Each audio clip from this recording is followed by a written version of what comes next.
Good evening, everyone.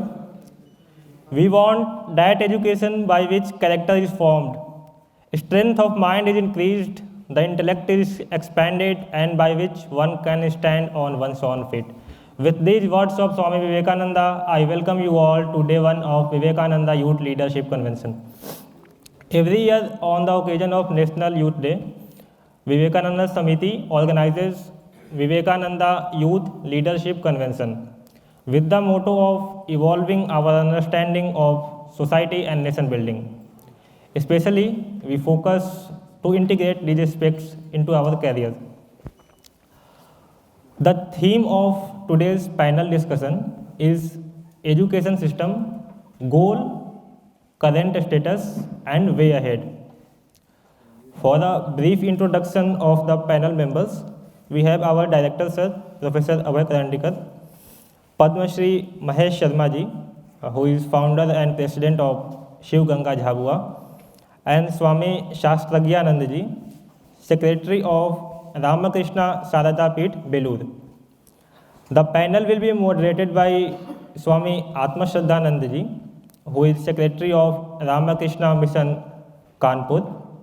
He has been spiritual mentor of Vivekananda Samiti IIT Kanpur for past few years. He has also guided Vivekananda Study Circle at IIT Madras for 12 years. Now I would request our faculty advisor, Anurag sir, to present the welcome address. Sir.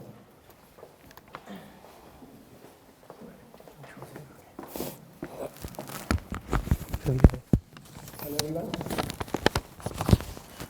I think the participation in the online events, it seems like it's a lot more easier. We have gotten so much used to this online mode that participation in the online mode is a lot more preferred probably, which is evident from the participation that we had in the online.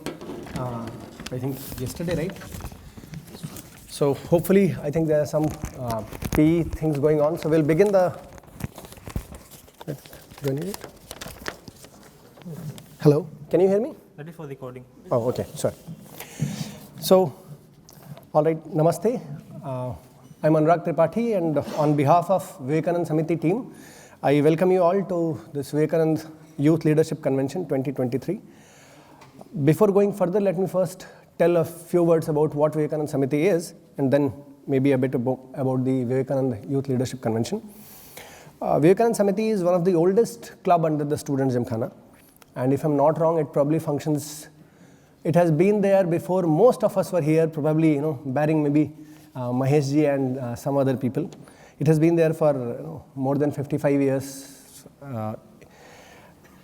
Right now, the focus of the group typically depends on the group we have available and all. But the key idea is, as I think most of us are already aware, Swami Vivekananda's birth date, 12th January, is celebrated as the National Youth Day.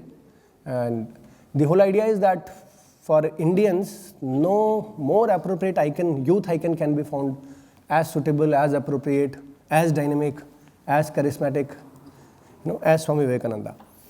So the whole idea is to at least be aware of, his ideas, his thoughts, maybe take activities, do some various kind of, activities which evolve around, nation building and man making. That were the two key themes of Swami Vivekananda. A lot of activities keep going on under the aegis of Vivekananda Samiti, starting from, reading his discussions and reading about his works, lectures, workshops. For example, the workshop yesterday about mind management. So most of the time, for example, we keep hearing about time management. And one of the key, one of the events that we had yesterday as part of VYLC, held online as I said, was about time management is just a part of mind management. So if mind management is probably going by the sort of ideas of Vivekananda, is probably the more fundamental thing, and I think that all of us can appreciate moreover going over sort of the past 2 years of this COVID. A lot of activities including social service, health camps around the campus, distribution of, for example, blankets in this winter time. Many such activities keep happening. The VYLC this year, which is Vivekananda Youth Leadership Convention, is basically having 4 days. So the online event, of course, was yesterday. Today we are starting with a panel discussion about education system, its goal, current status, and way ahead. And as we might have already as we'll see, we have people from 3 very different walks of life, which I think are 3 probably most important walks of life. Of course, one is academia, from which to give us an academic perspective, Professor Karandikar has spent quite a few decades and can give us a perspective about what the academia, how do we currently practice and all. We have social worker on ground, Padma Shri Mahesh Sharma ji, who has done remarkable, exceptional work in Jhabua. Some of you may be aware, for example, at least I used to wonder, when जैसे कुंभ मेला लगता है, तो how do you get such traditions formed? How do people from all corners of India, nobody gives them and goes that okay, here is a Kumbh Mela that is going to be organized, you are invited cordially. Nobody does that. But then people keep coming, right? And that has been going on for so long. Similarly, in Jhabua, a completely new tradition has been started, thanks to Mahesh ji and efforts of his team. We'll listen to about his experiences more in tomorrow's lecture by him. So he's there working on the ground, that too in an arena where we typically do not have much exposure about. So Jhabua is a primarily tribal district. So he'll be, one is the education that we typically are aware of, then the grassroots applications in one particular context, and Mahesh ji is coming. He also has a very interesting Gurukul kind of thing going on there. And then the third one, of course, is coming from the spiritual background, which of course, in the words of Swami Vivekananda, is the life force of nation. So he says, Swami Vivekananda says, no matter, India will never end unless, we basically end up getting a divide of spirituality. So, for example, wealth is gone, it's okay, no matter what situations we have felt, as long as we are sustaining that, nothing is going to take care of it. So this panel discussion is going to be very interesting because we'll have perspective from 3 very different and eminent personalities in their fields. The talk tomorrow would be about the way of rural development, transformation journey of 600 villages in Jhabua. And we'll have a workshop on Vivekananda's vision of nation building by an expert in that domain. That will be held, if I'm not wrong, on 11th. And then on 12th January, we'll have a talk by Professor Kapil Kapoor, the title being Managing Leadership Model for Youth, example from Managing Azad Hind Sarkar and Indian National Army. So, as you all are aware of, the convention could not be organized from last 2 years because of the COVID. So we are starting afresh. This 4-day event is basically aimed at getting us engaged and at least spending some time about ideas which we typically don't really get time to talk about, right? So we have, of course, each one of us has our academic and non-academic extracurricular commitments, but then thinking about some such fundamental things will probably go a long way, helping us not only on academic as well as all other aspects. So with this, I'll stop here and I'll request the organizers to go to the next step, which I think should be the lighting of the lamp, right? So I'd invite Professor Karandikar, Mahesh ji, and all the 3 Swamijis to please light the lamp. How do I switch off here?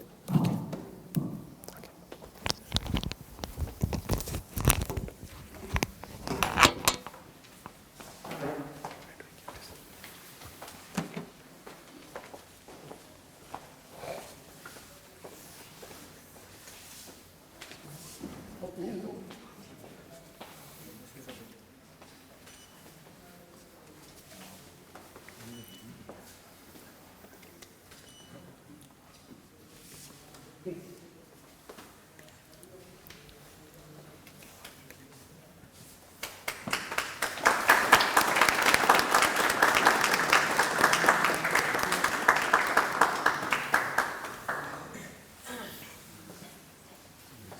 Yeah, so maybe.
and English both, that will be easy for you. हाँ ठीक है, दोनों भाषाओं में चलें, Hindi and English both.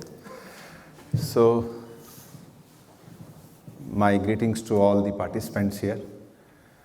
पहले तो मैं यहाँ पे जो भी हमारे विवेकानंद समिति के मेंबर्स हैं उनको कांग्रेचुलेट करना चाहूँगा कि despite their academic pressures, they have been able to take some time and organize this beautiful event. So congrats to all of them for putting things together despite their so many classes and schedules. पहले ही जो panelist हैं उनका introduction professor Tripathi ji ने दे दिया है. मैं प्रारंभ करूंगा स्वामी विवेकानंद का एक जो प्रसिद्ध प्रणाम मंत्र है उसको बोल के, जिससे कि एक sense of reverence that is there in our heart gets manifest.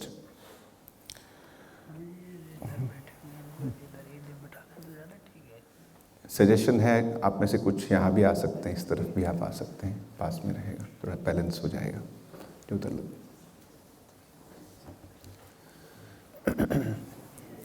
सामने भी आ सकते हैं, यहाँ भी आइए.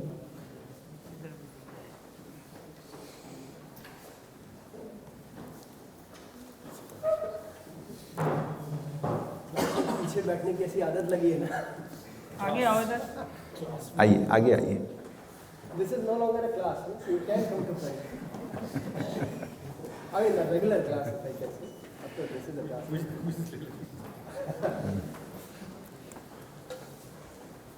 And जो आगे बैठा है उससे सवाल भी नहीं पूछा जाएगा, है ना? You can confidently come to the front.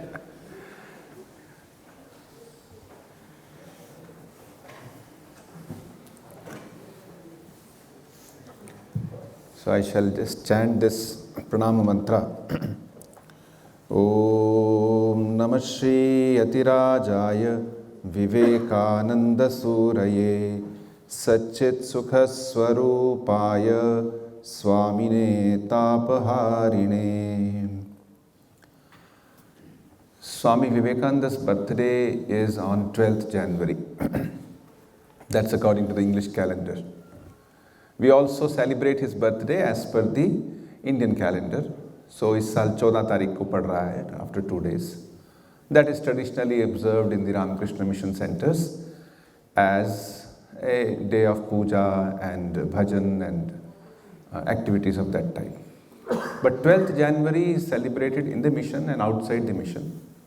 And nearly all educational institutions across India as National Youth Day.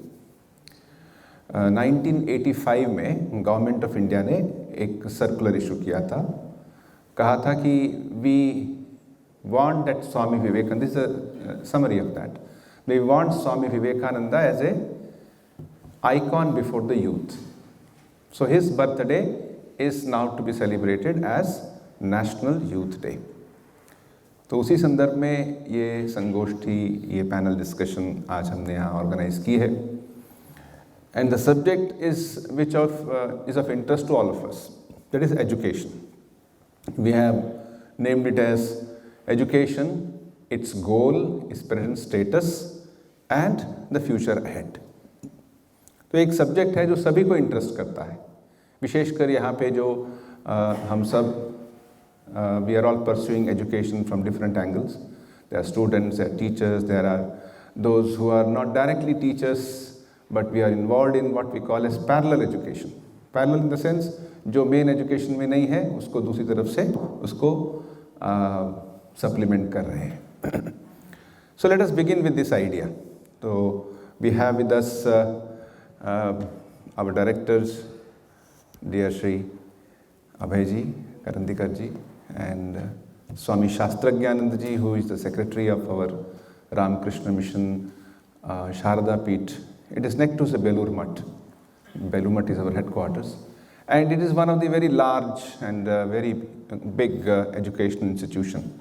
So Maharaj has been there for last more than 20 years. He was in the, we have a very well-known college there called Ramakrishna Mission Vidya Mandir. I'm sure some old students of Vidya Mandir are there here in this. So Vidya Mandir, he was also serving as the principal of the Vidya Mandir for a number of years, and he was the member of National Assessment Accreditation, NAC for several years. And now he's the secretary of the institution, which has many more institutions. I think all put together some 7 institutions. 7 institutions are there. It is a very prestigious institution. Maharaj has his thinking on what is education and his experience, his life dedicated to the ideal of Atmano Mokshartham Jagat Hitaya Cha. और हमारे साथ महेश जी हैं, वो भी इन्होंने भी अपना जीवन इस आदेश के लिए दिया. So it's a panel which is well suited for the subject that we have taken for discussion. तो मैं पहले आपके समक्ष एक इशू रखता हूँ कि what is education? Just as in the beginning we heard Adarsh, who introduced today's subject, he introduced saying what is education, and he spoke of, he read out a beautiful quotation of Swami Vivekananda. Says, we want that education by which character is formed, strength of mind is increased, intellect is expanded, and we learn to stand on our own feet. 4 things. So ये स्वामी विवेकानंद का एक प्रसिद्ध definition है. ऐसे ही स्वामी विवेकानंद ने और एक बात कही है. What is education? Says education is the manifestation of perfection already in man. It's a thing which was later on in 1997. It was a kind of commission was made by the UNESCO, Dolores Commission. तो उस commission में भी यही बात कही थी उसने, discovering the treasure within. What Swami Vivekananda said, almost the same thing was repeated. And there they spoke of education as something which has got 4 pillars. It is a learning process. And in the learning process, first pillar, they call it learning to do things. Second, learning to be. किस तरह का व्यक्ति बनते हैं आप? Learning to be. Third, learning to live with others. A very important aspect of education. और चौथा है learning to learn, which means humility, openness, receptivity. Shri Ramakrishna used to say, as long as I live, so long do I learn. What a beautiful statement. So this is UNESCO's approach, Swami Vivekananda's approach, and then you have the approach by the Government of India's document on what is education. There it says, education is fundamental for achieving full human potential, developing our capabilities, and an equitable society, and promote national development. So ये education के different aspects जो in terms of definition हमारे सामने हैं. So now I request Professor Karandikar ji to please say a few words on what could be the goal of education. I think you can start with him. It will be better. आप बोलिए.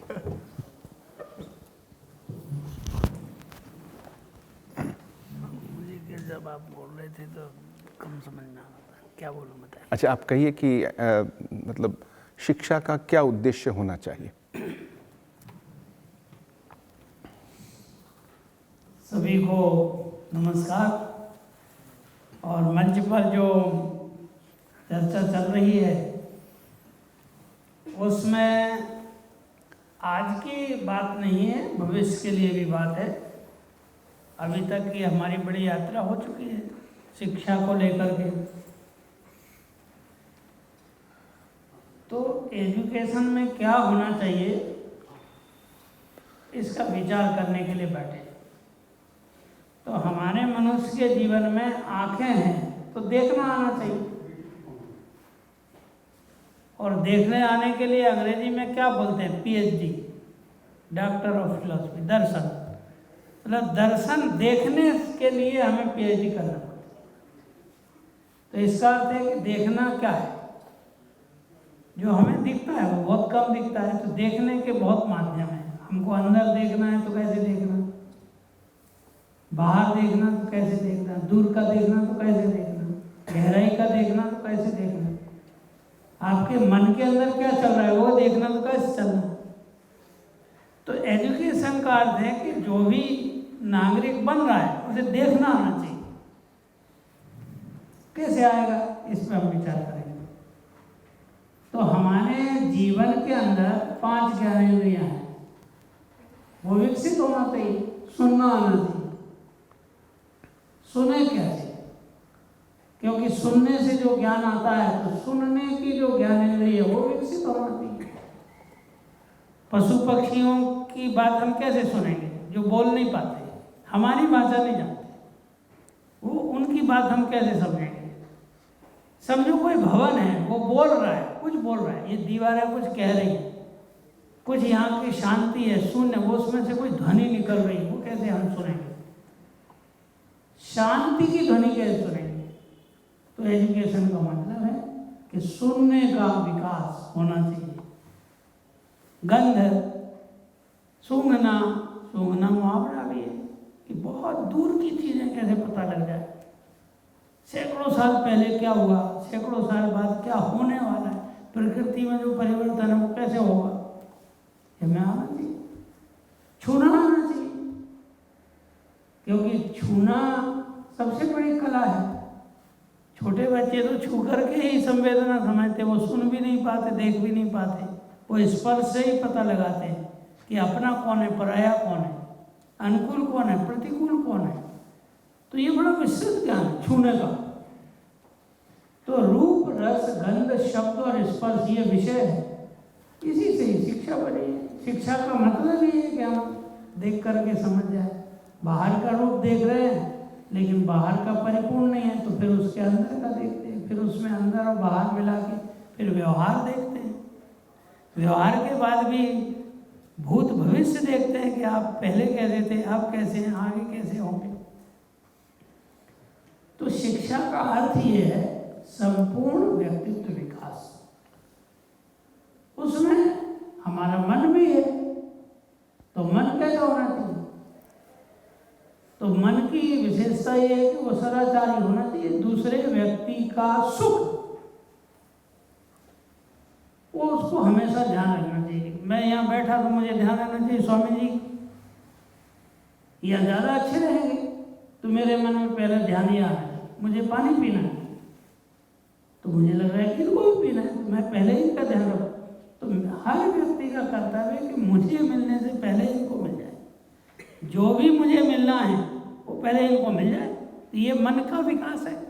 यदि ऐसा लगे अरे उनको मिल गया तो मुझे क्या मिलेगा, ये मन का भी अविकास है, अविकसित मन है। पहले मुझे ही मिल जाए, पहले मैं ही ठंडा, माने गर्मी में है तो सबसे ज़्यादा ठंडक मुझे ही मिल जाए, कोई दूसरा आ गया तो यहाँ बैठ जाएगा।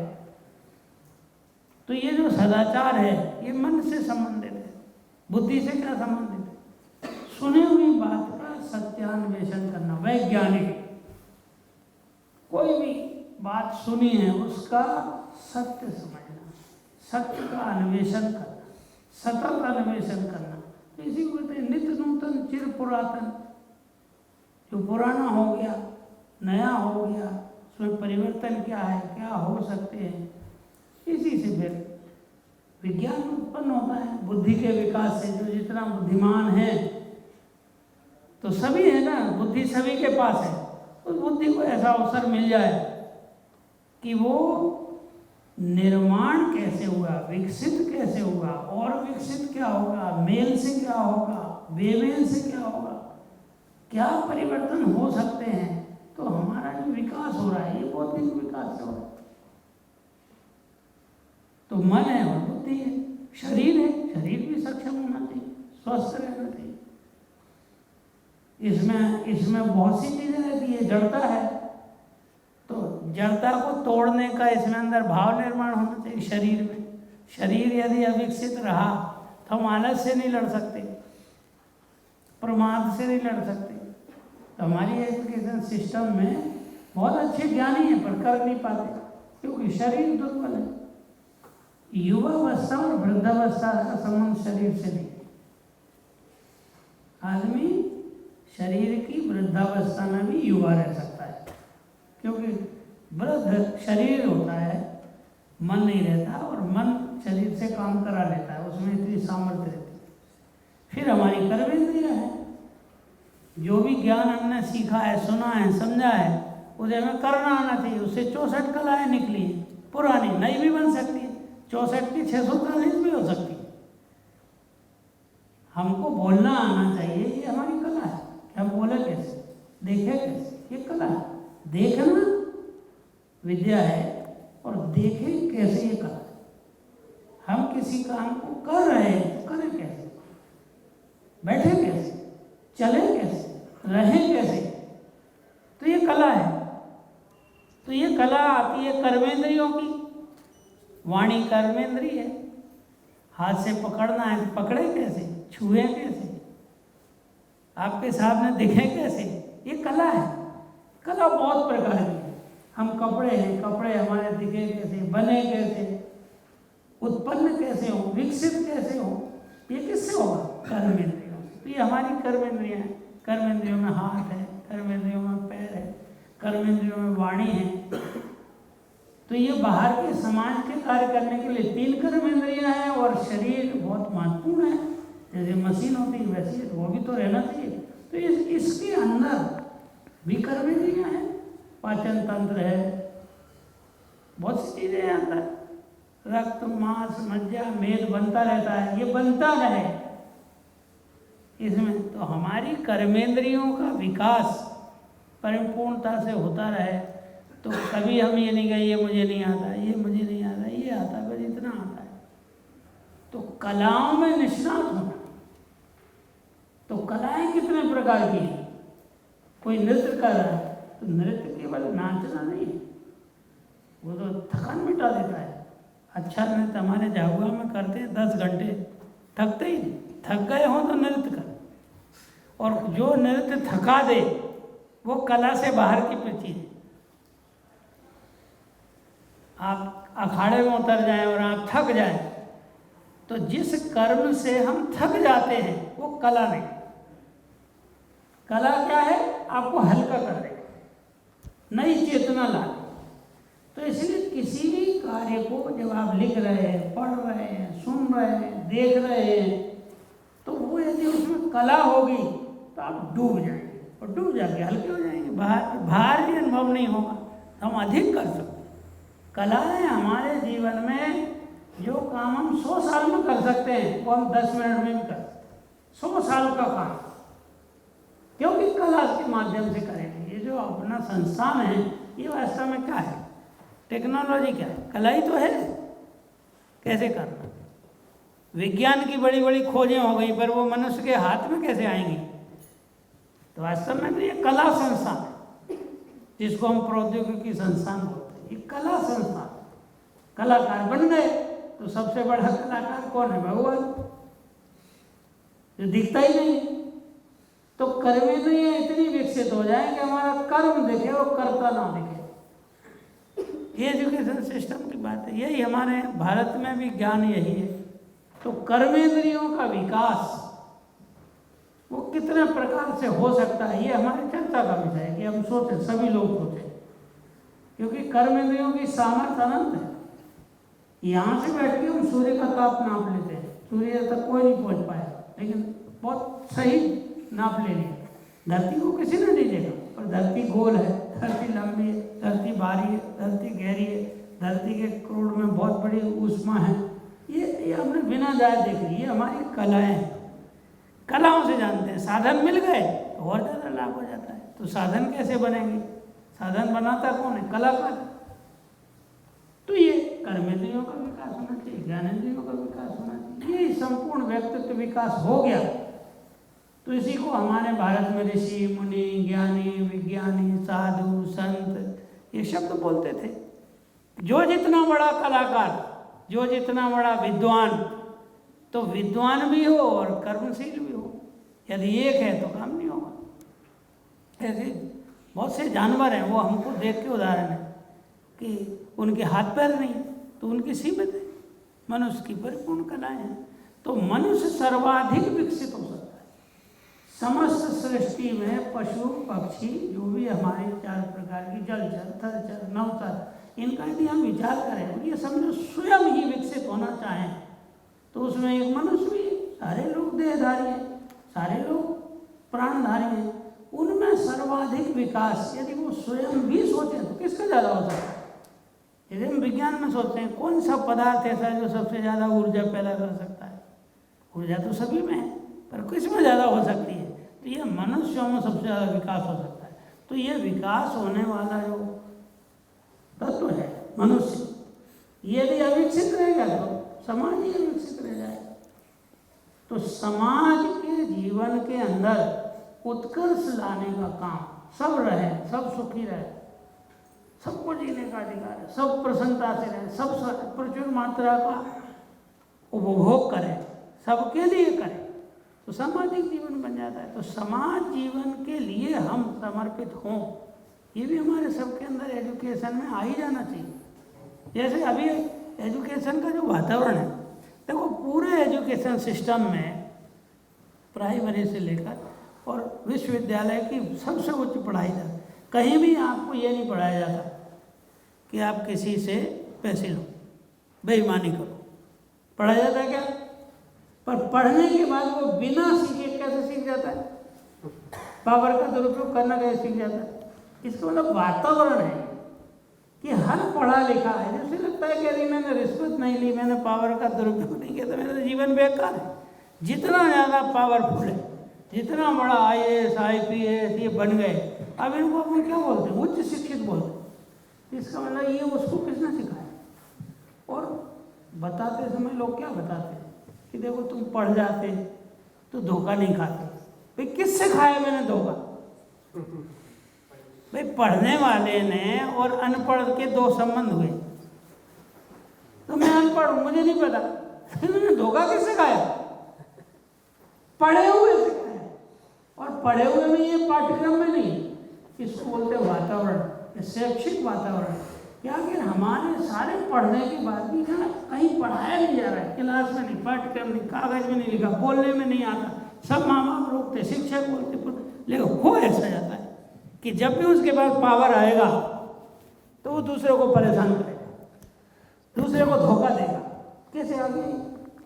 तो ये एजुकेशन सिस्टम में ये हमारा बना हुआ है कि जो भी पढ़ लिख के जाएगा, पावरफुल बनेगा, जितना ज़्यादा वो उतने ज़्यादा कमज़ोर लोगों का शोषण करेगा। तो ये हमको सोचना है कि ऐसा क्यों हो रहा है, और हमें ऐसा वातावरण बनाना है कि जितना पावरफुल हो जाए उतना वो मददगार बन जाए, उतना वो दूसरे के लिए असमर्थ को, असहाय को, अज्ञानी को ज्ञान देने वाला बन जाए।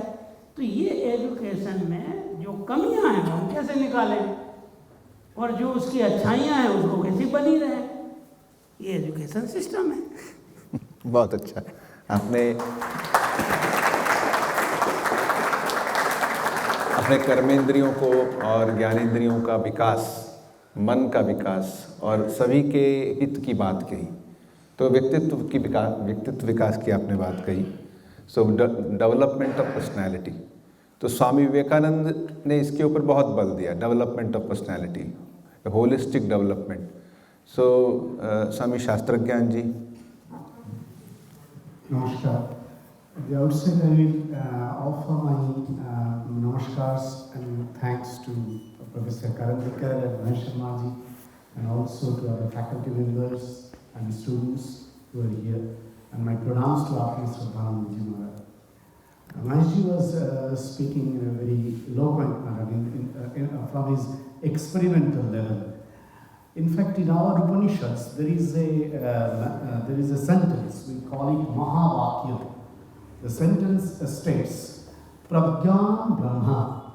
When this Prajnana, this word they use, in our Upanishads, the Rishis has used this, they have meant this Prajnana equivalent to the highest knowledge an human individual can ever think of, the human civilization can ever think of. And the pursuit of this knowledge, as per our Upanishads, is the only aim of all education. So it has been told that Brahma Vidya Sarva Vidya Pratishtha. The Brahma Vidya, the highest knowledge, is nothing but the accumulation of all the knowledge that we are acquiring in the entire life process. So you see, when Swamiji speaks of the definition of the education, as Maharaj has told, education is the manifestation of the perfection already in man. I always think to add something to it, as Swamiji has told, not I am adding. Swamiji has added something. When, in fact, in some government regulations, when we run the institutions, Professor Karandikar knows, in some government, when the orders or regulations come to us, sometimes it has been told, read this, read with the another order. So when we read one order, we are asked to read another order to make the meaning of the previous order in a full form. So when we read this statement of Swamiji, education is the manifestation of the perfection, we read another statement where Swamiji has told, each soul is potentially divine, the aim is to manifest it. So you see, when the Upanishadic sages, they have mentioned that Prajnanam Brahma, and in that process they refer to the acquisition of the highest knowledge as the goal of education in every sphere of life. Swamiji mentions that each human individual possesses immense potentiality, and the unveiling of all the potentialities is nothing but the aim of education, which will ultimately result in the realization of the highest knowledge. We can easily relate Swamiji's ideas with the ideas of Indian context, in the ideas of Upanishadic sages. So when we try to think, today when we try to think the aim of education, we see we have lowered down the ideal. Today when we try to situate this concept, this definition of education, and we try to make out something only in terms of outcome based, only in terms of getting a financial and social establishment in one's own individual life, I think we are somehow narrowing down, lowering down the ideal of the education. So when Swamiji speaks that education is the manifestation of the perfection of already man, and at the same time when he adds to it that each soul is potentially divine, we think that our educational idea should always try to manifest the individual potentiality, divine potentialities that an individual possesses within. And that should be the process. I will try to, I will just relate you an anecdote. It's not an anecdote, it's an incident happened. You know, in the Second World War, the Hiroshima and Nagasaki, both these two cities were destroyed because of this atom bomb. General MacArthur was the leader in fact capturing the entire Japanese segment. And after the World War was over, after the destruction was over, rather I should say, General MacArthur, accompanied by some journalists, they went to see the vastness of this devastation, how this devastation happened, and what are the remnants in those two cities. They were going by the roads of Hiroshima. First they were going by the roads of Hiroshima. And there was a journalist with them. So when the journalist was showing MacArthur, see this has happened, see this has happened, a full hospital has been completely burned. A primary school was completely burned. Bodies are there. MacArthur was seeing. After some moments of seeing some pictures, MacArthur stopped. And when he asked the journalist, the journalist was a lady, "Madam, what do you learn from this?" MacArthur asked. Journalist told, "Yes, this is very really worse to see. I don't want to see it again." Then MacArthur mentioned, Yes, every one of us does never want to see it again. But how can this be possible? Then MacArthur, the journalist just depicting, MacArthur just saw in a distant horizon and was telling in a soliloquy mode, you see, we have acquired the education, we have learned knowledge, we have invented equipments, we have invented instruments and arms and ammunitions. Now, how are we using it? That's the main question. How are we using it? And we are using it, MacArthur points out, we are using it in such a manner that our sisters, our brothers, our relatives, our fellows can die in such a worst way. So this is, MacArthur then tells, narrates, analyzes, and tells the journalist, you see, education should train our mind, should develop our mind in such a way that we should not feel to create an instrument, to create an ammunition, to destroy our own humanity. So if education trains our mind to humanize the entire civilization, then such a dehumanization process will not occur ever. So this is very important. The goal of education should try to unravel the divine potentialities an individual possesses. Once it is manifested, once it gets established within one's character, then naturally he will not try to make any damage to his fellow being, to the culture, to the civilization at large. So that should be the aim of education. So Indian sages, our Indian civilization, has thought that education should try to make the manifestation of this highest divinity. Otherwise, all these training, it's not education. When we learn physics or philosophy, chemistry or literature, social sciences or engineering, we are not getting education. We are getting some trainings only. We are just enhancing our skills only. Skills are the latter part. The former part is the education. There's a training of the mind. That the assimilation of good ideas, highest ideas, as Swamiji has told in other places, education is nothing but the assimilation of good ideas.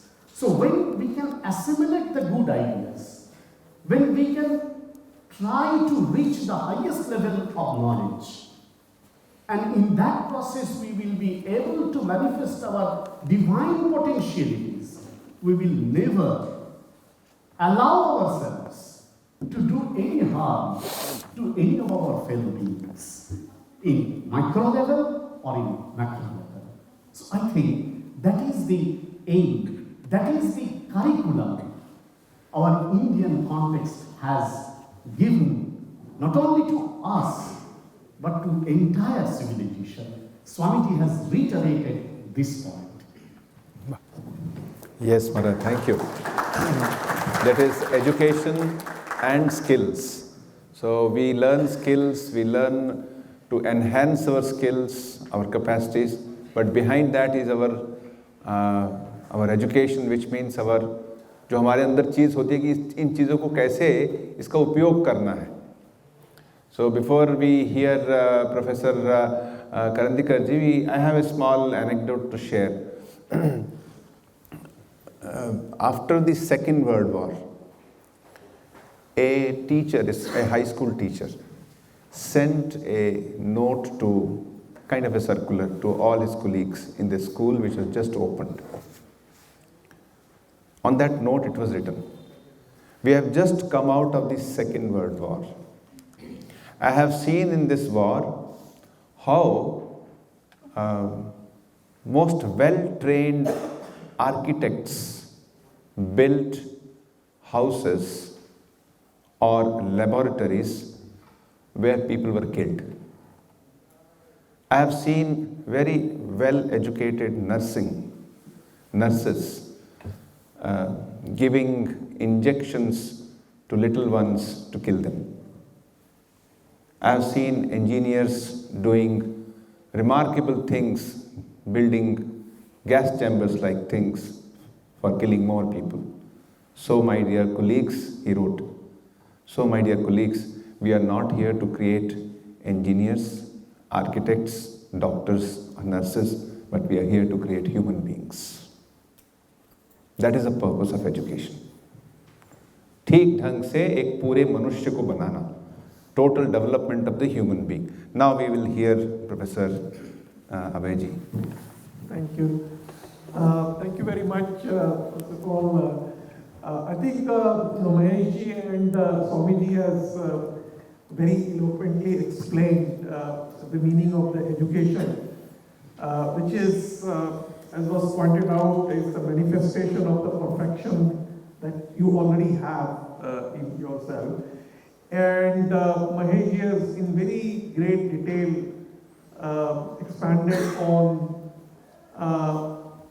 human capital development for the benefits of the mankind, for the benefit of the society, and eventually for the benefit of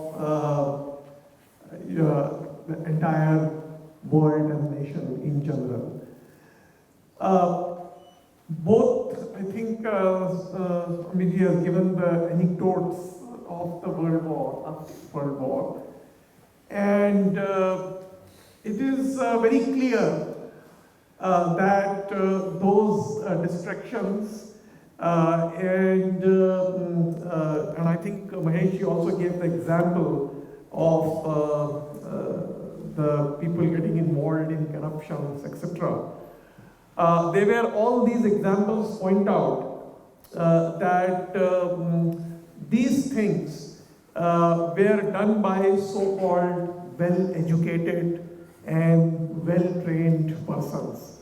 So that really boils down to this question that if these were really done and indulged by the well-trained or well-educated person, then are we failing in terms of the education? Have we really understood the meaning of the education? And are the educational institutions or the academic institutions or the educations that we are getting is really the education that ought to be? And I think in this context, I would really like to narrate what Mahesh ji has said, that it really, we should not be confusing education with merely imparting knowledge and creating a set of skill sets in ourselves for the purposes of developing certain certain expertise or certain potential.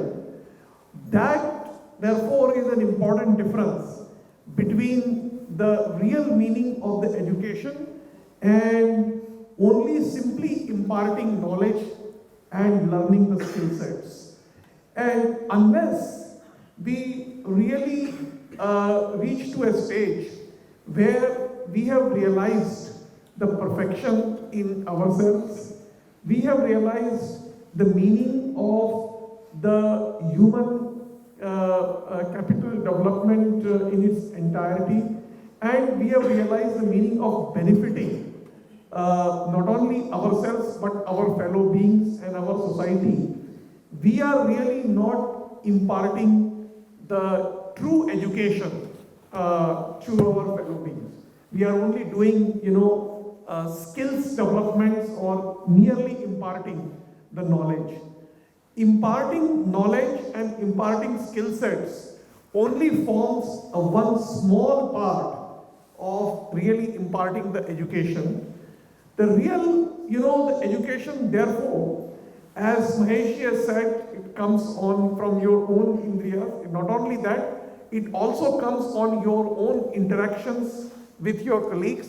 It also comes in your own interactions with the environment in which you are living.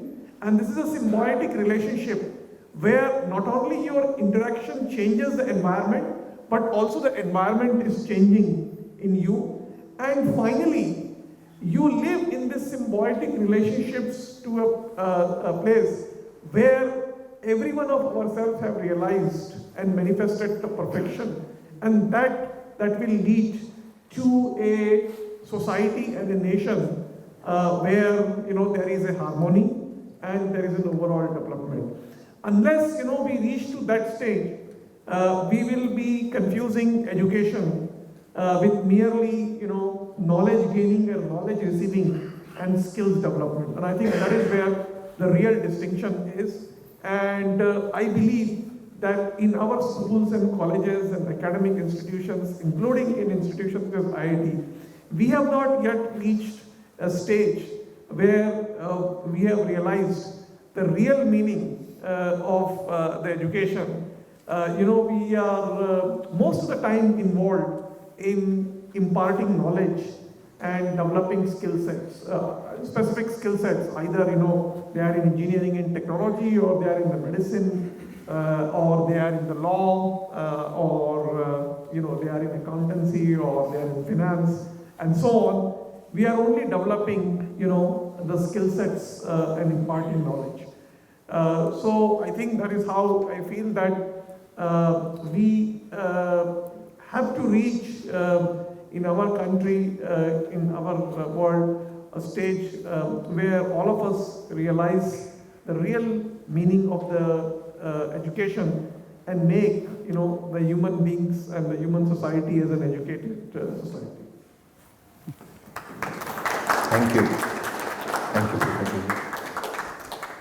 Mahesh ji, हम आपसे ये गुजारिश करेंगे कि आप इस विषय पे थोड़ा कहिए कि जैसे अभी अभी हमने प्रोफेसर जी से सुना कि कैसे हमारे अंदर कुछ तो दक्षताएं हैं, कुछ चीज़ें जिसका हम विकास करते हैं, लेकिन उस दक्षता को, कुछ चीज़ें हमने डेवलप की, उसको कैसे जीवन में उतारा जाए, जो हमारे मूल्य होते, हमारी जीवन की कुछ सिद्धांत होते, इन दोनों का सम्मिश्रण, विशेषकर आजकल के इस संदर्भ में कि बहुत से लोग बहुत कुछ प्राप्त करने पे भी बड़े अप्रसन्न रहते हैं, उनमें एक अवसाद, जिसे डिप्रेशन कहते हैं, डिप्रेशन है, एक निराशा है, इसको कैसे दूर किया जाए, इसके विषय में कुछ कहिए।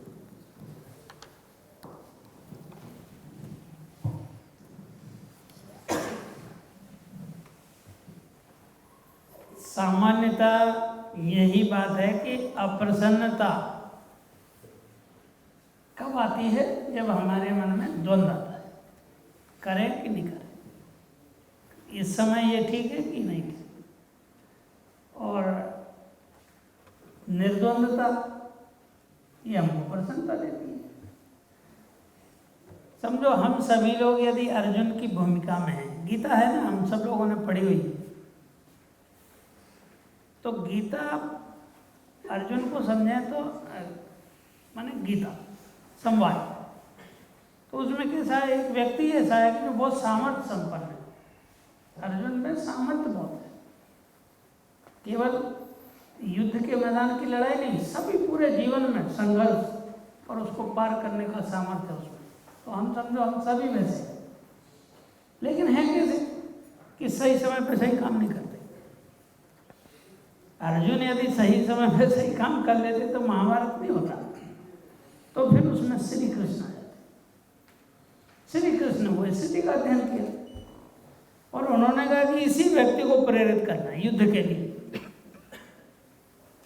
तो युद्ध के लिए तैयार हो गए, महाभारत में निर्णय हो गया। लेकिन महाभारत के बाद उनको मन में शंका थी अर्जुन को देखकर, ये बदल जाएगा। तो जब दोनों सेनाएं खड़ी हो गई तो उन्होंने कहा देखो, तो मैं अभी बोल रहा था कि देखना आना चाहिए, क्योंकि अभी जो सुना था देखा नहीं था, सुना तो था देखा नहीं था। तो देखा, क्या देखना है, देखो देखो, तो ये तो देखा हुआ है, नहीं नहीं देखो। तब उन्होंने देखा कि भीष्म पितामह जिसकी गोद में मैं खेला उसे मारना है, ये देखो। ये नहीं आ रहा था तब तक ध्यान में, तब आया ध्यान में, अरे देखो, क्या देखो, जब लड़ाई होगी तो उस भीष्म पितामह का वध करना है जिसकी गोदी में आप खेले, उस गुरु द्रोणाचार्य जिसके कारण उन पर बहुत दाग लगे मोह के, अर्जुन के प्रति, उन्होंने तुमको बहुत ज़्यादा प्रेम भाव से पढ़ा, उन्हें मारना, वध करना, तो ये नहीं कर सकता। तो ये विषन्नता ही है ना, दुख जो अवसान है, ये सब चीज़ों का अवसान है। तो श्री कृष्ण ने कहा कि जब तक मनुष्य के अंदर निश्चित नहीं होगा, अनिश्चय ही दुख का कारण। और वैसे भी हमारे यहाँ ये बात कही गई है, अनिश्चयात्मा का विनश्यति। अनिश्चय आदमी नष्ट होने का मतलब मृत्यु नहीं है, कोई भी काम नहीं, आप पढ़ नहीं पाओगे, परीक्षा नहीं दे पाओगे, काम नहीं कर पाओगे, ना बेईमानी कर पाओगे, ना ईमानदारी कर पाओगे, कुछ भी नहीं कर पाओगे, अनिश्चय ऐसा होता है। तो अनिश्चय को निश्चय में बदलने के लिए श्री कृष्ण ने क्या किया? जब उन्होंने कहा कि मैं नहीं लड़ सकता, तो फिर उन्होंने कहा कि नहीं लड़ना जरूरी है, क्योंकि अन्याय की जड़ ये है। तो फिर उसमें से कितने प्रश्न, ये तो मेरे हैं, कहें कि मेरे, फिर हमारा संबंध किस कारण मेरे, अपना संबंध बदलो। तो बदलो कैसे बनाओ? न्याय और अन्याय से जोड़ो, कि ये न्याय के पक्ष में है और आप न्याय के पक्ष में हो, आप अन्याय के पक्ष में हो कि न्याय के पक्ष में हो। रिश्ते बदलो, पिता माता के रिश्ते छोड़ो। श्री कृष्ण ने ये बताया। तो उन्होंने कहा कि ये भीष्म तुम्हारे पितामह थे, छोड़ दो, ये हमेशा बदलते रहते, ये अन्याय के पक्ष में है ना, और तुम न्याय के पक्ष में हो, तो जो अन्याय के पक्ष में है उसको नष्ट कर, तो रिश्ते बदल दो। तो ये एक नई प्रकार की बात है, जब आ गई तो अर्जुन ने कहा कि आप जैसा कहोगे वैसा ही मैं करूँगा। तो श्री कृष्ण ने कहा नहीं, मैं कुछ नहीं कहूँगा, जो तुम्हें करना है वो करो। तो स्वयं होकर के आपको निर्णय लेना है, सारी बात सुनने के बाद निर्णय खुद लेना है, क्योंकि यदि आप सफल हुए तो आप, असफल हुए तो आपके। तो विषाद कब होता है? जब मैं दूसरे के अधीन रहता हूँ, या रहने की कोशिश करता हूँ, या दूसरे के साथ रहता हूँ। तो जब हम इस तरह से सक्षम हो जाते हैं कि ये काम मैंने अपने निर्णय से किया और मैं दोबारा करूँगा, सफलता असफलता से परे हो जाते हैं, तो ही प्रसन्नता की क्षण आती है। जब तक ये व्यवहार में नहीं आता। दूसरा उदाहरण हमारा विज्ञान का है कि विज्ञान इतना भी हमारे अंदर है जो उसको हम जब गहराई से अध्ययन करते हैं, देखते हैं, लगातार सोचते हैं, एकांत में रहते हैं, तो हम देखो विज्ञान की बातें टेक्नोलॉजी के कारण आज हम बोल पा रहे हैं, उड़ पा रहे हैं, आकाश में उड़ पा रहे हैं। लेकिन हुआ कैसे? जो इम्प्लीमेंटेशन में हुआ कैसे? कोई एकांत की साधना से हुआ। यदि हम कोई विषाद में हैं, कहीं पर भी हैं, जैसे अभी स्वामी जी बोल रहे थे कि हम मेडिटेशन कराते हैं यहाँ पर, तो वो है क्या? वास्तव में केवल आंख बंद करना नहीं है। जो हो रहा है, जो घटित हो रहा है, उसकी गहराई में चले जाए। जो भी गहराई में चला जाता है, आप देखो क्रोध आता है, तो क्रोध कब आता है? जब हमारी अपेक्षा होती है कि इसको ऐसा करना चाहिए। जब वो नहीं करता तो क्रोध आता है। लोभ कब आता है? जब हमें वैसा हो जाए, फिर उधर दोबारा हो जाए, बार बार हो जाए, तो लोभ आता है। तो लोभ ना आए, जो स्वामी जी ने कहा कि ऐसा ना हो, लोभ ना आए मनुष्य के जीवन में, क्रोध नहीं आए। कैसे, कब नहीं आएगा क्रोध? कि जब आप अपेक्षा के पीछे जाओगे। किसी से कोई गिर गया, समझो ये गिलास देते देते गिर गया, अब क्रोध आ, लेकिन आप सोचोगे ये भी तो हो सकता है ना, गिर सकता है, एक कदम आगे सोचते ही क्रोध चला जाता है। एक क्षण में ही आता क्रोध और एक क्षण में ही उसके मूल में चले जाए। ये तो हो सकता है ना ऐसा, समझो बिजली चली जाए, माइक बंद हो जाए, तो जो आयोजक रहते हैं वो एकदम गुस्सा में आ जाते हैं, इसी समय लाइट जाना थी क्या, ऐसे क्रोध आ जाता है ना, आयोजकों के मन में आ जाता है। कोई बिल्कुल है अपना निकट है, वो उसी समय देर से आता है, उसी समय देर से आता है, ये तारीफ मैं कल से इंतजार। तो ये क्रोध कब आया अपेक्षा, और फिर गया कब, ऐसा हो सकता है, हो सकता है। तो जब ऐसा हो सकता है, बिजली जा सकती है और इसी समय जा सकती है, और जाती तो बार बार है, पर जब काम के समय आई तभी ध्यान आती है, ऐसा होता रहता है। तो जब हम किसी घटना के परे झांकना सीख जाते हैं तो क्रोध मुक्त हो जाते हैं। जब किसी घटना के भीतर झांकने लगते हैं तो लोभ मुक्त हो जाते हैं, और ये प्रसन्नता के कारण है। हम बीमार हो सकते हैं, हमें ठोकर लग सकती, दूसरे में लग सकती, दूसरा हमारी अपेक्षा पे खरा नहीं होता, परिवार में भी यही होता है, व्यापार में भी यही होता है, हो सकता है। क्यों? क्योंकि गीता में तो बहुत अच्छी तरह समझाया है कि हम कर्म कर रहे हैं, फल की हमको चिंता नहीं करना। वास्तव में इसकी व्याख्या सही नहीं करते। फल की इसलिए नहीं करना, समझो मैं अपने घर से निकला आपके पास जाने के लिए, पर बहुत से लोग भी तो निकले उस सड़क पर, बहुत से भी तो निकले, वो भी कर्म कर रहे हैं। उन सारे कारणों के ध्यान रखने के बाद परिणाम आएगा। परीक्षा देने वाला विद्यार्थी और परीक्षक को तो बहुत सी बात देखना है, केवल आपका लिखा हुआ नहीं देखना है, आपके पीछे के व्यक्तित्व भी देखना है, आपके स्वभाव भी देखना है। तो फल बहुत से कारणों पर निर्भर है, जिसको हम निर्धारित नहीं करते। हवा को हम निर्धारित नहीं करते, भूमि की गति को हम निर्धारित, सूर्य के ताप को हम निर्धारित नहीं करते, और ये सब फल को प्रभावित करते हैं। और जब इतनी सारी चीज़ें फल को प्रभावित कर रही हैं, तो मैं कैसे कर सकता हूँ कि मेरे कर्म का यही फल आएगा? हाँ, आ सकता है, यदि वे प्रभावित होने से फल, उनकी क्रियाएं यदि हमारे फल के प्रभावित होने से बच जाए, उसी को हम सावधानी बोलते हैं। सावधानी हटी, दुर्घटना घटी, है तो जरा जरा सी बातों में लिख रखा है हमने। तो अपने जीवन में वो अवसाद ही नहीं आए तो उसका है गहराई से ऊंचाई। और वो जो है वो संचारी भाव है मनुष्य के, वो निश्चित है।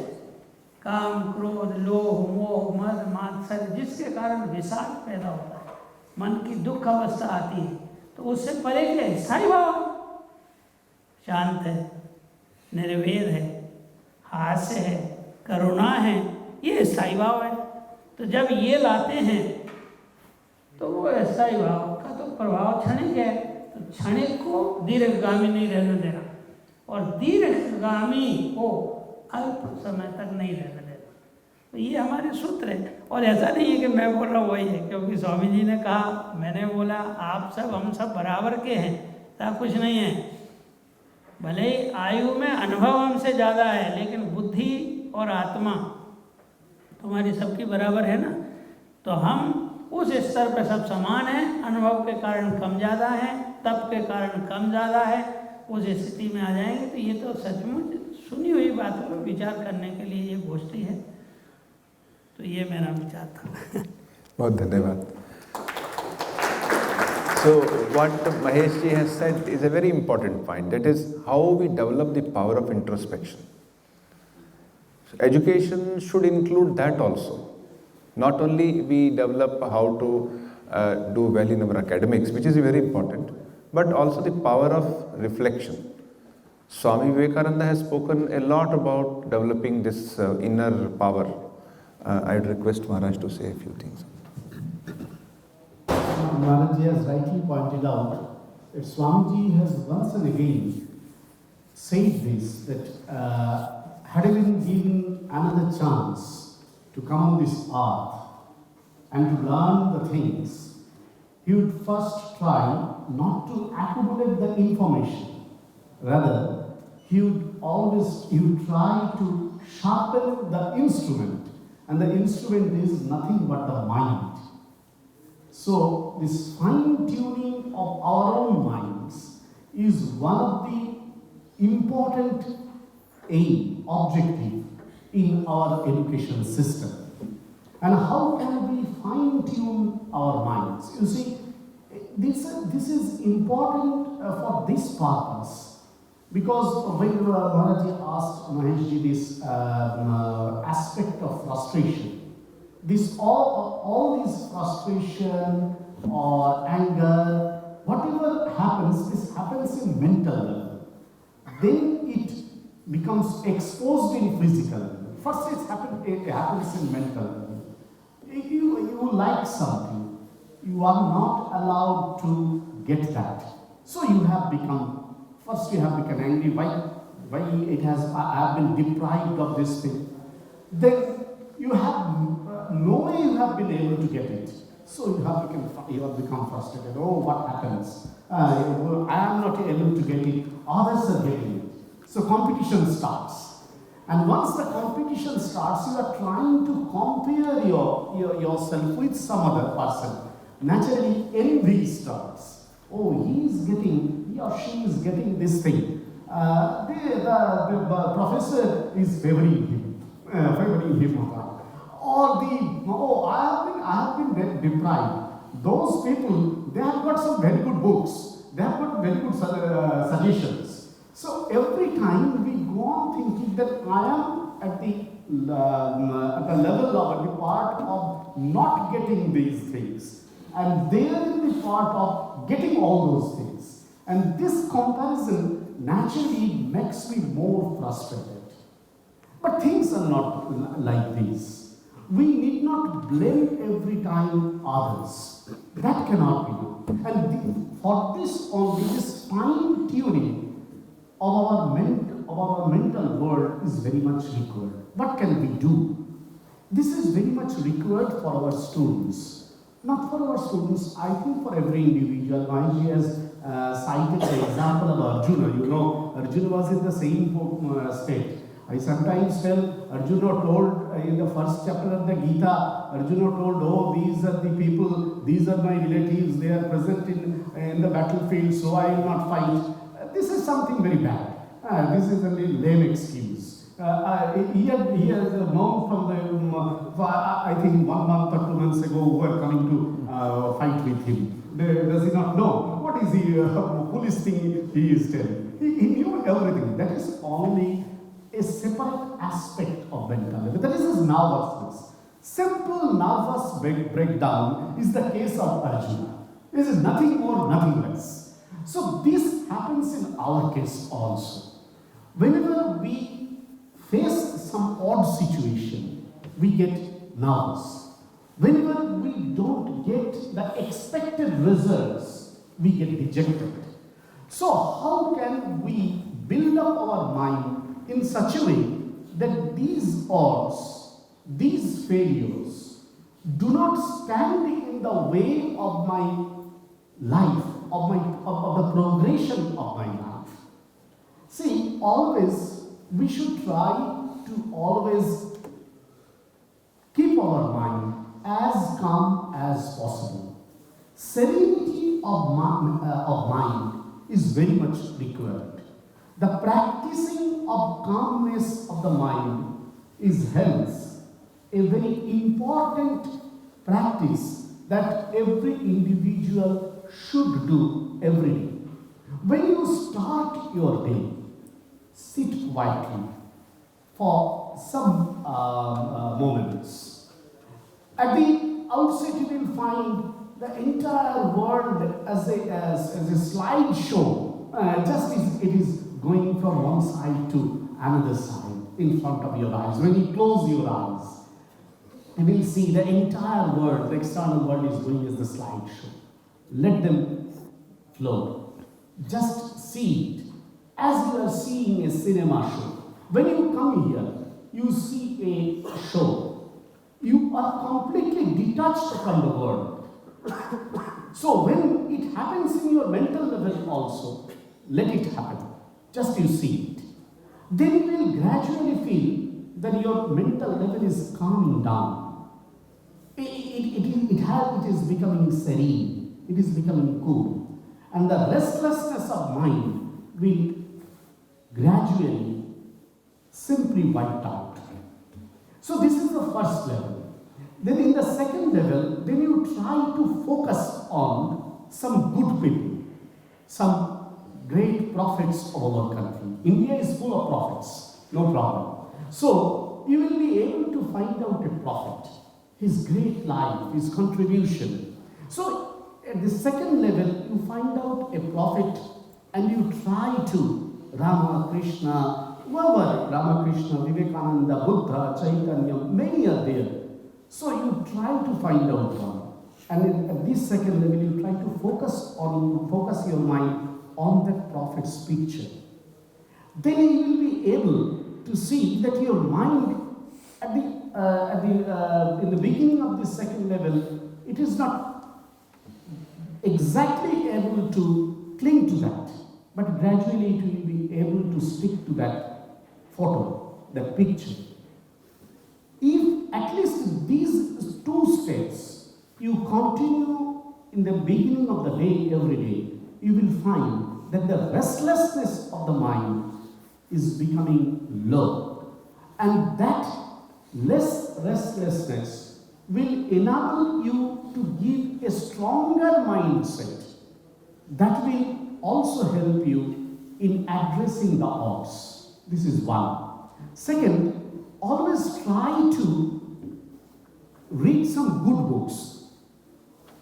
Always try to have association with some good people. Always try to have some good discussions with your peers, elders, and juniors. Now, what is these good books, good people, good discussion? Here, good means some positive something. They will teach you how they have been able to overcome the odd situations of the life.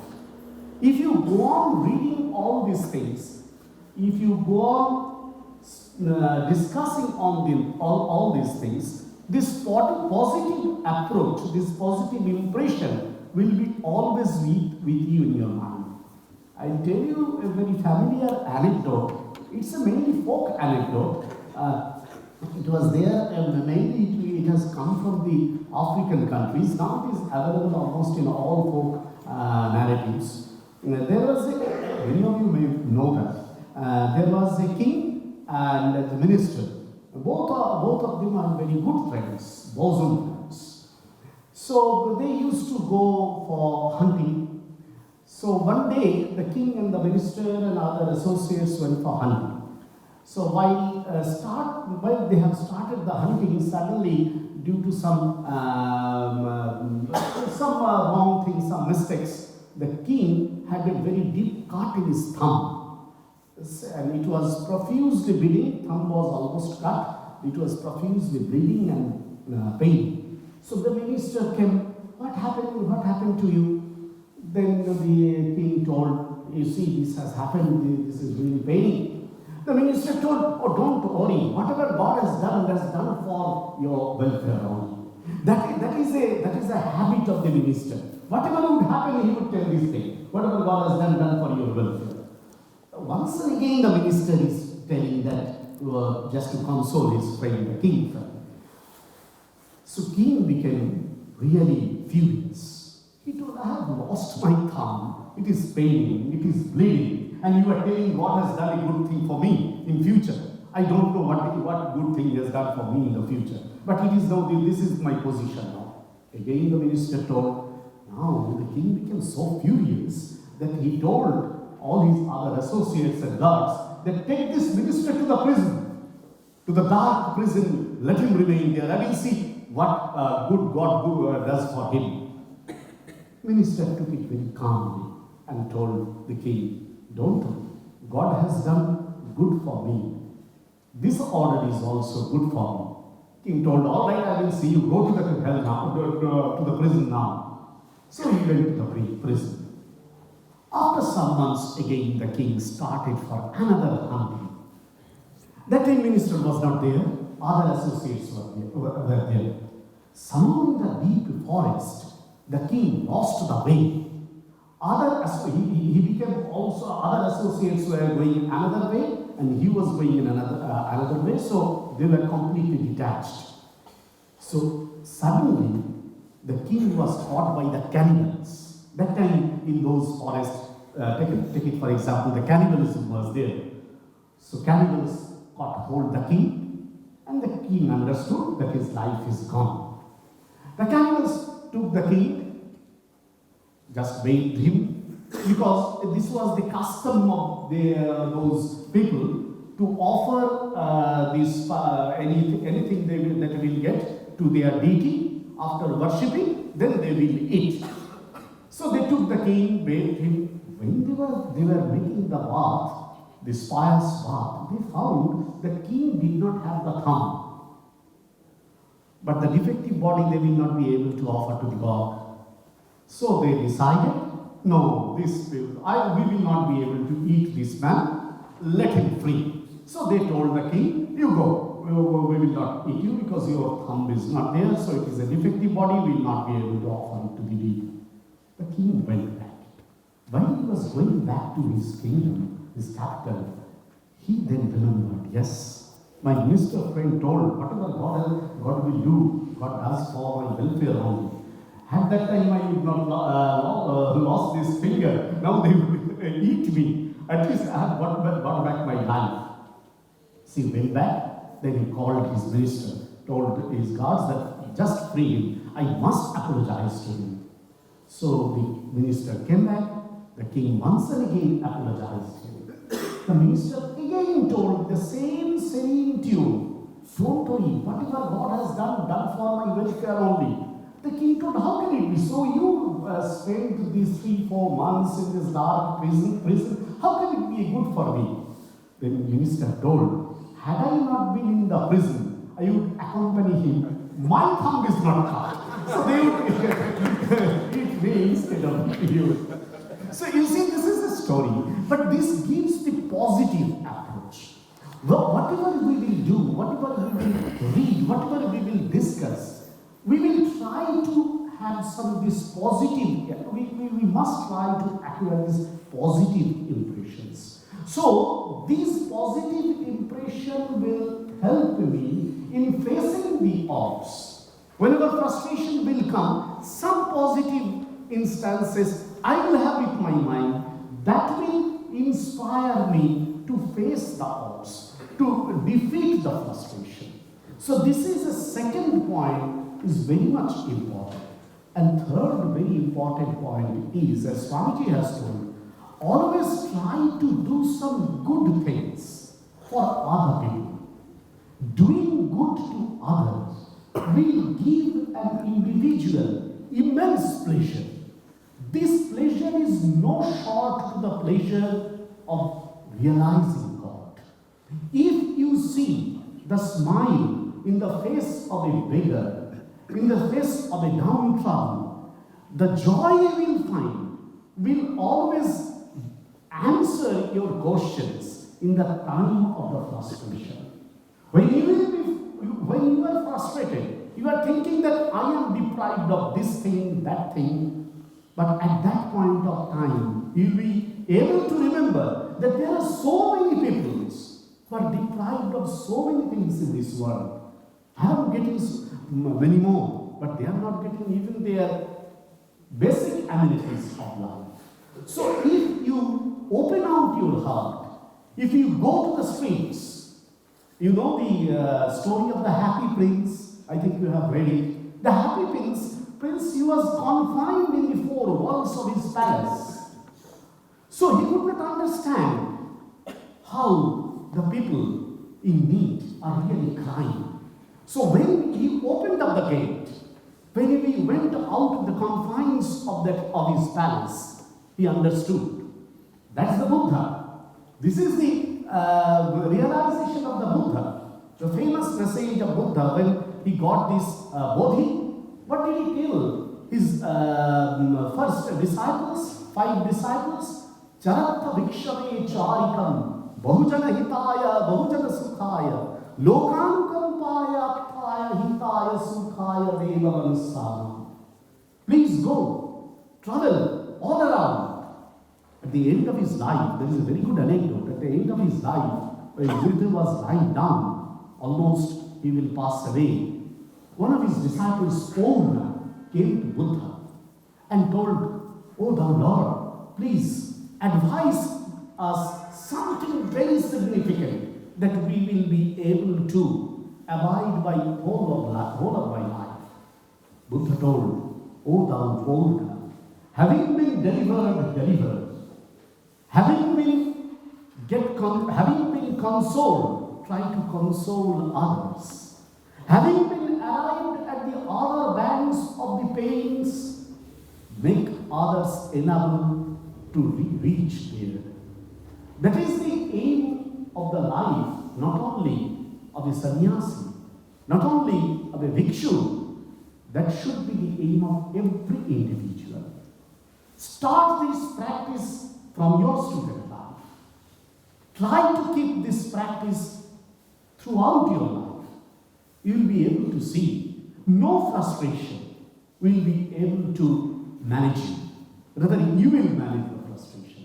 Because at that point of time, you will be able to find out the divinity which is lying within you, and the same divinity which is lying amongst others also. Once you can realize even a glimpse of this divinity, be sure never and never any frustration will be able to defeat you. Thank you. Swami Shastrajnananda has spoken at length about how to deal with our negative thoughts and how to face life by developing a positive outlook. Now, to wrap up, I have a request to Professor Abhay Karandikar to kindly speak on the role of groups like Vivekananda Samiti here, and as in the beginning it was said, there is a similar group in Madras IIT, it's called Vivekananda Study Circle. There's another group in Indian Institute of Sciences in Bangalore, which is also called Vivekananda Study Circle. They also regularly meet.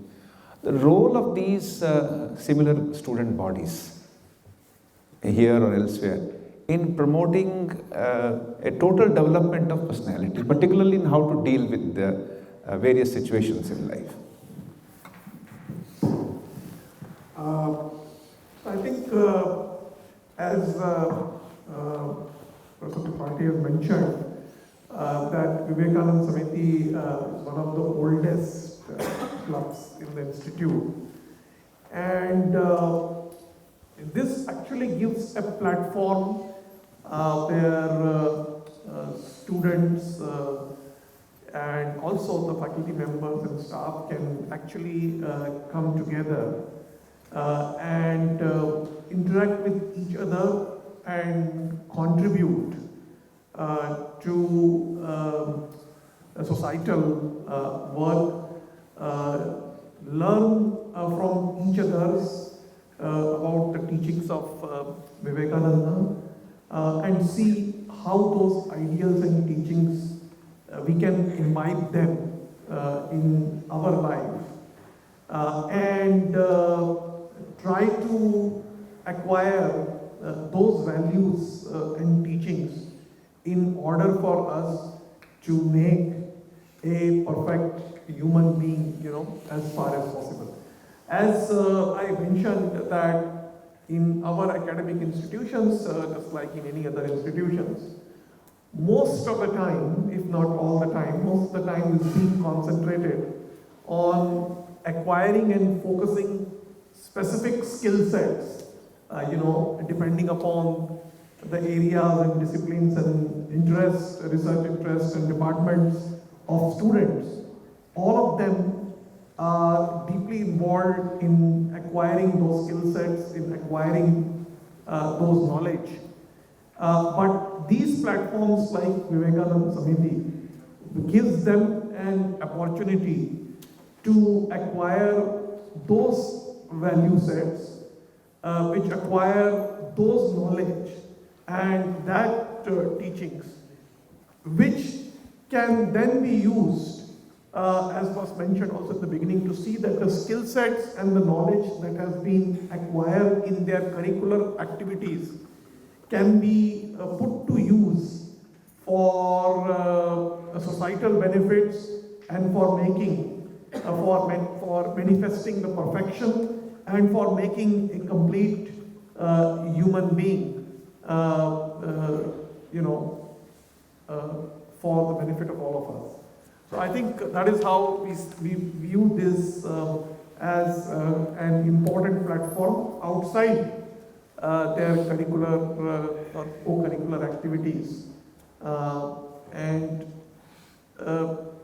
we view this as a very, very important activity. This is a completely voluntary activity where students are contributing in a purely voluntary fashion.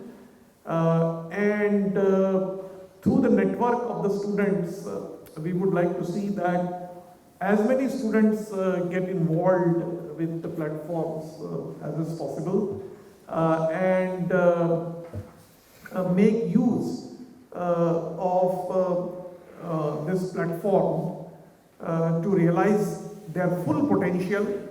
And as was mentioned, that this is also related to the fact that once someone realizes the full potential, when someone understands the problems and suffering of others, once someone understands the moral values and the importance of giving back to the society, one actually starts living with a more pleasant mindset, and that really doesn't lead to frustration when you start working for others and when you start working with each other.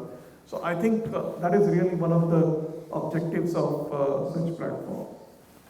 Yes. Thank you. So we shall now. So we have had a very useful and very enlightening session. Mahesh ji ने हमें बहुत सी नई बातें बताई जो मुझे विश्वास है कि सभी को बहुत ही लाभान्वित हुए होंगे सभी उसी से. We have heard Swami Shastrajnananda ji and Professor Abhay Karandikar ji. So on behalf of Vivekananda Samiti, I thank all the panelists and all those who have gathered here and listened to the whole thing very attentively. And I'm sure this will serve like igniting a spark to read Swami Vivekananda's works further, because it is all these ideas are from such great mind as Swami Vivekananda, and we are celebrating the National Youth Day, so which is his birthday. So it's very apt that we take this as an opportunity to read him, to benefit from what he has given, which he said, my message, it may be that I shall cast out this body like a worn out garment, but I shall continue to inspire men wherever they are until they know they are one with God. These are the words of Swami Vivekananda. So he continues to inspire us. So I'm sure the idea of what is education and how we can enrich it, how we can make it more meaningful has been discussed from various angles. Thank you to everyone. Namaste.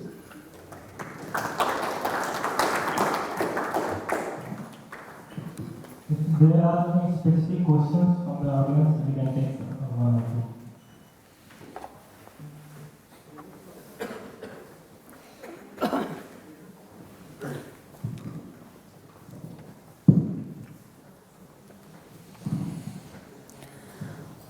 सबसे पहले तो आप सभी को प्रणाम, और मैं विशेष रूप से स्वामी शास्त्रज्ञानंद से थोड़ी क्षमा मांगना चाहता हूँ।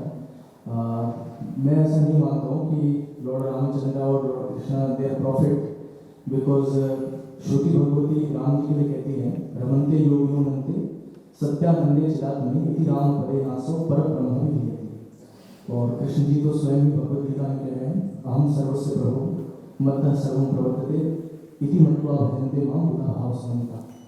सो मेरा क्वेश्चन ये है कि जैसे आपने कहा कि we have to reach the highest level of knowledge, लेकिन श्रुति उसके लिए बताती है कि आहार शुद्ध हो सत्व शुद्धि, तो बिना आहार की शुद्धि से सत्व की शुद्धि नहीं आ सकती, और सत्व गुण के बिना हम कोई भी कार्य नहीं कर सकते। स्वामी विवेकानंद जी जैसे जानते हैं नैष्ठिक ब्रह्मचारी थे, और जिस प्रकार से उन्होंने विदेश में भी रहकर टफ कंडीशंस में उन्होंने अपने जीवन को जिया, तो इस तरह के संस्थानों में जहाँ पर कहीं ना कहीं आज भी दर्शन के रूप में डार्विन और इन्हीं लोगों को पढ़ाया जाता है, शंकराचार्य जी के सिद्धांत को नहीं पढ़ाया जाता, या फिर अलग आचार्यों के सिद्धांतों को नहीं पढ़ाया जाता, या फिर हम कहें कि ब्रह्मचर्य का लोग जो है हर दिन प्रतिष्ठा हो रहा है, तो वहाँ उन सब चीज़ों के लिए उसकी क्या प्राथमिकता है कि हम कैसे आगे बढ़ सकते हैं, बिकॉज वो चीज़ तो बेसिक लेवल तो यही है ना, बेसिक लेवल तो यहीं से चालू होगा, उसके बाद ही हम आगे कुछ बढ़ सकते हैं। तो मेरा वो चीज़ क्वेश्चन है कि हम किस प्रकार से ट्रांसफॉर्म कर सकते हैं, कहते हैं कि उस तरह का माहौल हम पहले दे पाए, तभी तो बच्चे आगे मतलब बढ़ेंगे, वो बेस है, ये मेरा क्वेश्चन है।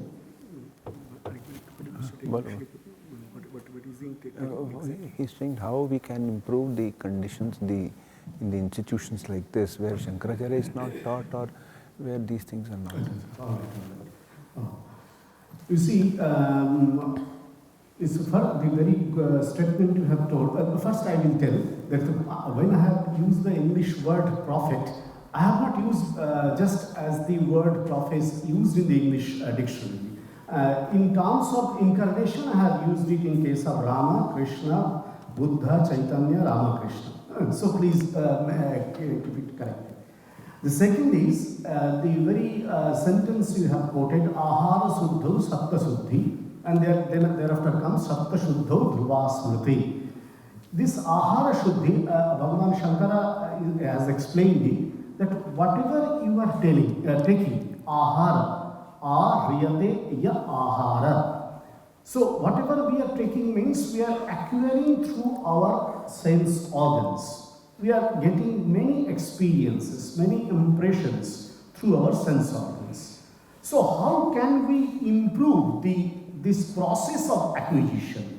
So only for that reason I have mentioned that it is required for us to always think positive things. Always read good books. If we read Upanishads, Bhagavad Gita, Ramayana, Mahabharatam, if we read other good books, even written by Kalam or Mahaprabhu, or we listen to very good songs, naturally we are acquiring good impressions from the external world. So this is a process that in this way we will be able to acquire the good impressions from the external world. Now, when it comes to me, I will be gradually changed.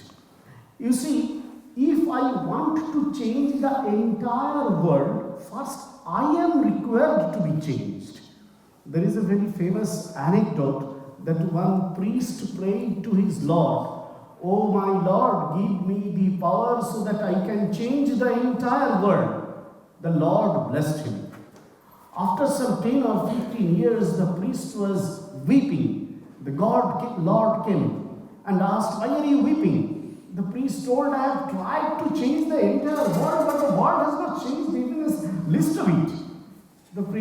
The Lord smiled and told, "All right, now what do you want?" The priest told, "All right, let me allow to change at least my society." The Lord smiled and blessed him too. Again, after 10 or 15 years, the priest was weeping and praying. The Lord again appeared, asked, "What happened? Again you are weeping and praying?" The priest told, "No, I have not been able to change my society." The Lord again smiled. "Then what do you want to do?" "At least I want to change my family members, my relatives." God again told, "Yes, I bless you, do that." Again, after 10 or 15 years, he was weeping and praying. Lord again came. "What happened to you?" Then the priest told, "I have not been able to change even my family members and relatives." Then the Lord asked, "What do you want?" Then the priest told, "Please explain me what I have not been able to change, at least these close circle." Then the God smiled and told, "You see, you have been able to change, you have tried to change everyone but except yourself. So please first try to, this is the message, that you try to change yourself. Once you can reshape yourself, you can change yourself, seeing your personality, naturally the surroundings will get changed. When Vivekananda started Ramakrishna Sangha, they were a handful in number. But gradually, you see, it is expanding and expanding. So many people came near to him. So many people became disciple to him in his lifetime. When he cast away his body, still through his books, through his messages, he is working. His subtle body is so powerful, he is working. So we the people have come close to him only reading him. We have not seen him, but through the pages, through his words, we are trying to witness him. We are trying to visualize him. So this is the process. Once I can change myself, some people will get changed. And some people, this section of this set of the some people will gradually get increased. This is the process. My pronouns, the panelists, is a very enriching experience. My question is the role of a teacher, or rather the role of a guru in all those things. We're talking about education, and we are all in an education institute. So, what is the role of a guru in part of that kind of education?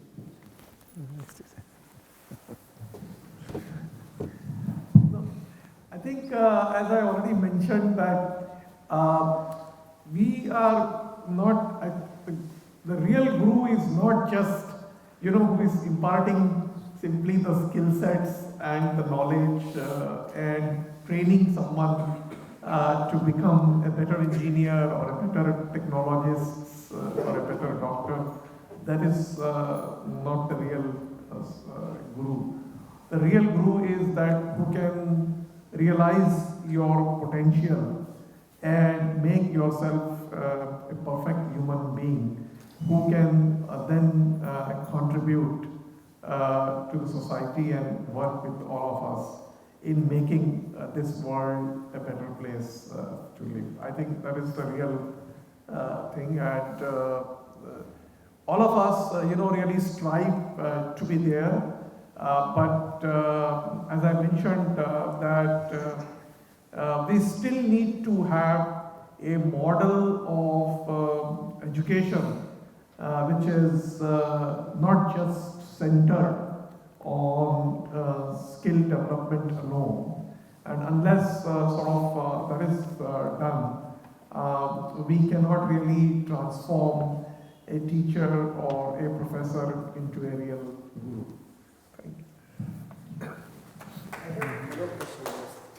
Just a follow-up, because maybe, and I don't know who probably can answer this, but I get this dilemma often because, like you were saying, most of the time, because of the classroom, there is a formality that is involved. So, because of the, if I'm teaching a class, or in my department, or even the students here, we typically like to have a lot more informal interactions. But the overall, so for example, I would like to, maybe the students can come home, I don't mind if they sleep over, or maybe I go to hostel. But then the overall ambience kind of doesn't really, supports this. I think that's what probably he was also trying to suggest. For example, if there are if you do something, for example, I often get this dilemma. Let's say if a student really is not feeling okay, and he also wants to discuss something. I think it's probably better I call him ghar pe chai pila ke, and then I can talk to him, it'll be easier. But then, the certain professional ethics tell you, no, students go ghar bula rahe ho. This is not okay. You should call him in the office, do a formal meeting. Calling him home is, you're building some, God knows what all this is. So so let me rephrase this. When we try to do in the more informal, like what you're saying, close interactions, then somehow the conflict with the professional, whatever goes on exists, and how do we get over this? Because it keeps on every other occasion. Please. There is a very good question. I think all of us know that this is an age where legalities and formalities are more prevalent in the institutions like yours and ours. I was also the same type of institution. I ran it 20 years. So it happens you see, that when these formal and professional attitudes, when we go through these formal and professional attitudes, sometimes the students feel that there is a delink between the personality of the teacher and the personality of the student. This delink, this disconnectedness is always there. Now, here comes a very good concept. I think all of you know this. This is called teacher-mentor concept. This mentorship does not only involve the academic mentorship. This mentorship also involves the mentoring beyond the academics. Say for example, I will give you one example that I have faced. One day, ours is a residential institution. 4 students are staying in the hostel. That time I was the principal. In the evening, late evening hours, one of my superintendent, in our system, there are monastic superintendents. It's a little more regimented life.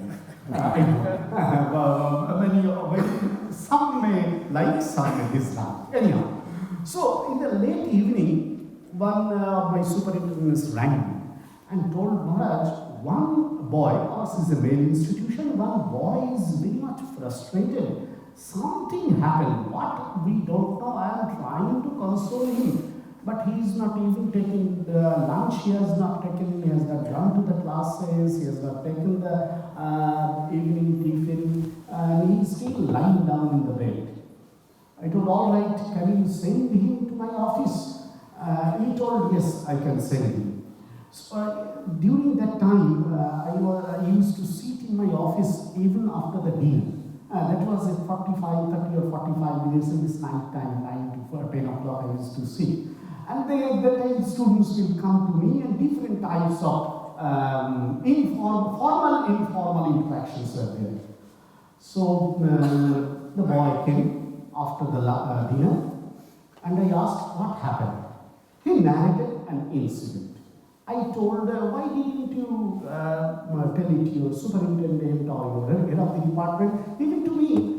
It happened 3 or 4 days ago. You were only just brooding over these things. Why? You could have told it. No, you are so busy that I can't come to you. I told, all right, very good. But even in the night time, I sit here, you know. Then he told, I know, but last 2 nights you are not in this office. So I was attempting to come. I came here, but I couldn't see you. I told, all right, even except myself, there is your head of the department. He told, yes, I tried to get in touch with him, but I started speaking out, but at some moment, after some moments, I couldn't clearly spell out everything. So like this, he went on telling the things. He simply told the incident. I asked these things. I told, all right, I will tell you the solution of your problem. Just give me one day, I will tell you. He told, all right, all right. Then he went back. He didn't come. I also forgot everything all about it. So many pressure of the principal of the college, even a residential college. So I forgot everything. 7 or 8 days later, I just remembered. And that day, that was in the afternoon, he was going to the playground. He was running with his friends. I called him, hey, you come. Hey, you told me that you will come. I told you, I promised you that I will give the solution. No, Maharaj, it is all right, all right. I know why it is all right. No, Maharaj, it is all right. You know, in Bengali, they are oh, meet this has been solved, Maharaj. This has been solved. Then after 2, 3 or 4 days again, I called him. How have you solved it? He told, no, I have not solved it. I told you, you have listened to it. I thought, all right, Mona, just listen to it. He will give some solution at some point of time. Don't keep it with me. Only a patient hearing. This is a peculiar experience. I didn't give the solution. Even now, he is now, I think he is now doing his PhD in Penn State University. When he comes back, just 4 or 5 months ago he came back. I asked, is the problem is still there with you? He told, no, I forgot all about that.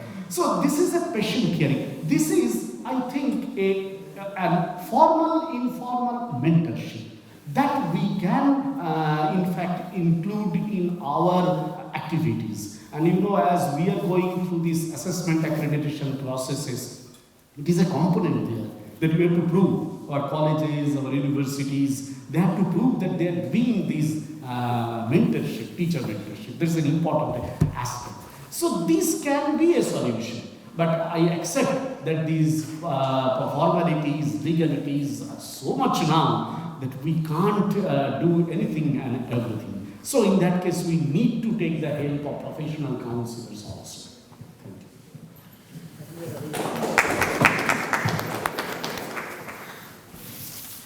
So thank you very much for joining us today.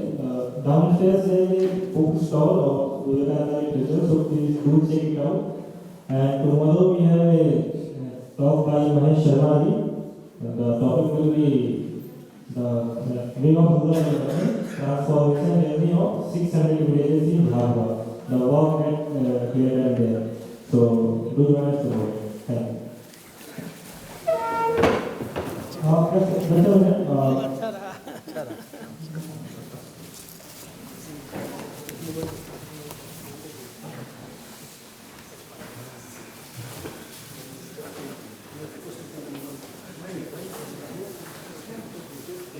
I would request Santo to participate.